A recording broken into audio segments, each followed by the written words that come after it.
It's Rachel Elizabeth and you're watching Real Talk with Rach. And today I'm actually pretty excited about what I'm going to share with you because it's more than a vlog. It is helpful. It is, wow, it's just great information and it's not credited to me. I'm just sharing it with you, but I didn't come up with it. This is science. It's behavioral science, and that is so cool. Have you ever wondered why people do what they do and how habits are formed and like why people change and how people change if they do change at all? Why people don't change if they don't change at all? Those kind of questions I just love discovering the answers to. So with my coaching business, personal training for the last 10 years, I have studied a lot of this stuff because I want my clients to have great results. When I started looking into this, I just thought it was really crazy to find out that 98% of self-directed fat loss programs fail. And this can actually pertain to basically any goal. It doesn't have to be fat loss. When you're doing the things that I'm about to share with you for any goal, you're kind of bound to fail, which is really sad, but I'm also going to give you the ways that you can actually turn that around and be successful and actually get to your goals. So, 3 top reasons why self-directed fat loss programs fail. 1, you are biting off way more than you can chew. I'm saying you went from 0 to 60 and you took on every healthy habit that you've never done before consistently and decided that from day 1, January 1st, everything's gonna be perfect the rest of the year. And then you inevitably fail 2 weeks later and feel too guilty to try again or something of that nature. There's a reason why gyms are so busy in January and February and then the rest of the year. There's so many people who jump in on those New Year's resolutions only to tuck their tail between their legs and not come back a couple weeks later. So this is how not to be one of those people. But if you failed, you've probably bit off more than you can chew. Number 2, you are either misinformed or overinformed. The information available to us today is unlike it's ever been, and it just keeps multiplying exponentially every single day. And if you look at the history of this information age and the internet, it is just astounding how much information we have access to now that we didn't even just a couple years ago. It's just unbelievable, but that can easily become more of a disability than a blessing. And that comes back to the science of layman's terms, analysis paralysis, where our brains really love to analyze everything, but the more we analyze something, the more likely we are to take no action at all. So it's actually a hindrance to us sometimes to have multiple choices. Great example of this is if you've ever Googled how to do something and you are then flooded with not only a ton of options of articles to read, but the articles have conflicting information. So then what do? If this is me, I will either get completely frustrated and stop the search altogether, or it will motivate me to find the source and find the research behind what I'm looking for instead of just assuming that the author knows what they're talking about. That was one of the reasons I started Cause Fitness, and you've probably heard me say this in a past video, but I wanted to be a voice for truth and evidence-based information. So if you are Google searching for the information you need and you have ever been overwhelmed, that is actually one of the reasons why you're failing at getting to your goals. The 3rd reason is you have no accountability and no social support, or you have no accountability and a terrible, sorry for saying so, social group. Like crabs in a bucket. Have you ever heard that? If you put a whole bunch of crabs in a bucket and one of them tries to climb out over the edge, the other crabs in the bottom will actually pull him back down. I don't know if it's a him or a her, but it's a him today.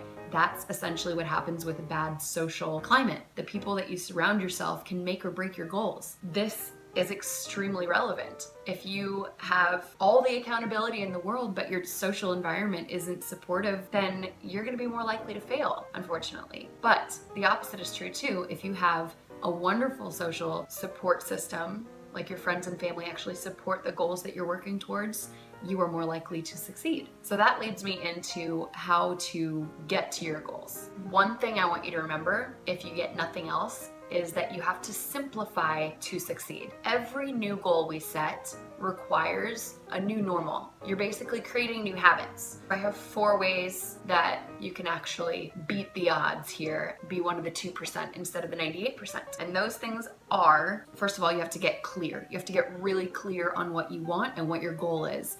And I highly recommend you set a SMART goal. And I'm gonna put a link in the description below to a blog I wrote completely explaining what a SMART goal is. It's an acronym, SMART, goals. Number 2 is baby steps. So instead of biting off more than you can chew, the goal here is to bite off something you can chew, something small enough, something bite-sized, a baby step. So let's say you are starting a fitness journey and you know that you want to work out 30 minutes a day and you want to track all your meals and you want to eat more vegetables and you want to take a multivitamin every day. Let's take it down a notch.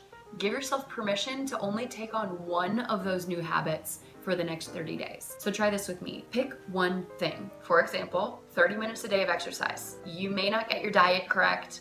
You may not take a multivitamin every day, but what your goal is to get the 30 minutes of exercise in every day. Now, here's the most important thing about this. When you're choosing which habit to start with, you always want to choose something extremely easy, which is why I come back to the simplified to succeed. It has to be something that on a scale of 1 to 10, you are 9 to 10 on that scale in how confident you are that you can do that every day for 30 days. For example, if I want to start a new habit of taking fish oil every day, and I know that I'm probably about 4 on the scale of 1 to 10, that's not the habit I'm going to start with. Or I'm going to make it so simple that I can do that every day. Here's a better example. If my goal is to do 30 minutes of exercise every day and I'm doing no exercise every day right now, then I'm not gonna be a 9 or 10 on the scale of confidence with 30 minutes a day. But if I give myself permission to make that even more simple, even easier, let's say cut it in half, 15 minutes a day, then I'm more like, maybe a 6 or 7 or 8 on the scale, but it's still not a 9 or a 10. So I'm gonna simplify until I know without a shadow of a doubt that I can get that habit done every single day for 30 days. So let's say that means I have to take it down to 10 minutes a day of exercise. So be it. Those 10 minutes of exercise are better than 0. So if that's a 9 or a 10 on my scale of confidence, then that is the habit I'm gonna do. You can use that for any new habit that you're taking on, whether it has anything to do with fitness or nutrition or not. You have to be a 9 or a 10 on the scale. If you're not, simplify to succeed. And the reason I say 30 days is because that is the amount of time I want you to be doing a habit so it sticks, so that you can do it mindlessly. At the end of 30 days, you're actually still doing that without having to think about it, and now you can add a new habit. This is how we actually create a sustainable, healthy, fit life. This is how you cause fitness long term. But like I said, you don't have to do this in regards to health and fitness. You can do this with a business goal or a financial goal. These are all good tips for basically anything that you want to improve or any goal you want to get to. So number 2 is baby steps. Number 3 is accountability and community.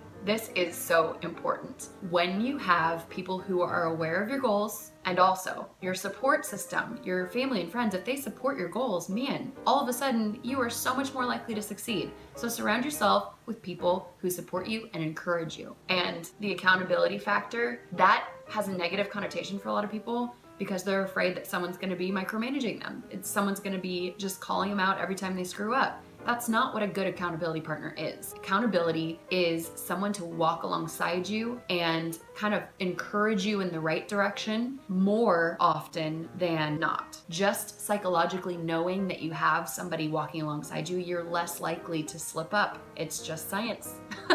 Lastly, the 4th way that I have for you guys to actually start moving towards your goals is to follow the leader. You can learn so much from people who have gone ahead of you in something. So reading is huge, but in this case of like setting a physical goal, I highly recommend finding someone to follow who has done it the right way, someone you can trust. Follow their example and let them coach you and let them mentor you. Be willing to learn from them, all of that. And when you do these things, you are so much more likely to succeed. So I want you to be that 2%. I don't want you to be that 98%. That's all I got for you today. If your goal is to lose weight, I have an accountability group for you, and there's no strings attached. You just have to join the Facebook group. I'm gonna put the information for that below in the description. And for those of you watching this video post Christmas season 2016, just check out causefitness.com because I always have new stuff going on, or reach out on social media. But this is just a community of like-minded people who want to cause fitness. So check that out. Thank you so much for joining me. Please check out my Patreon campaign if you want to support what I'm doing here. It's kind of like an ongoing tip system for creatives and video coaches like myself, and I would love to have you be part of the family. All right, that's it. I love you. I'm praying for you. I will see you next week. Bye.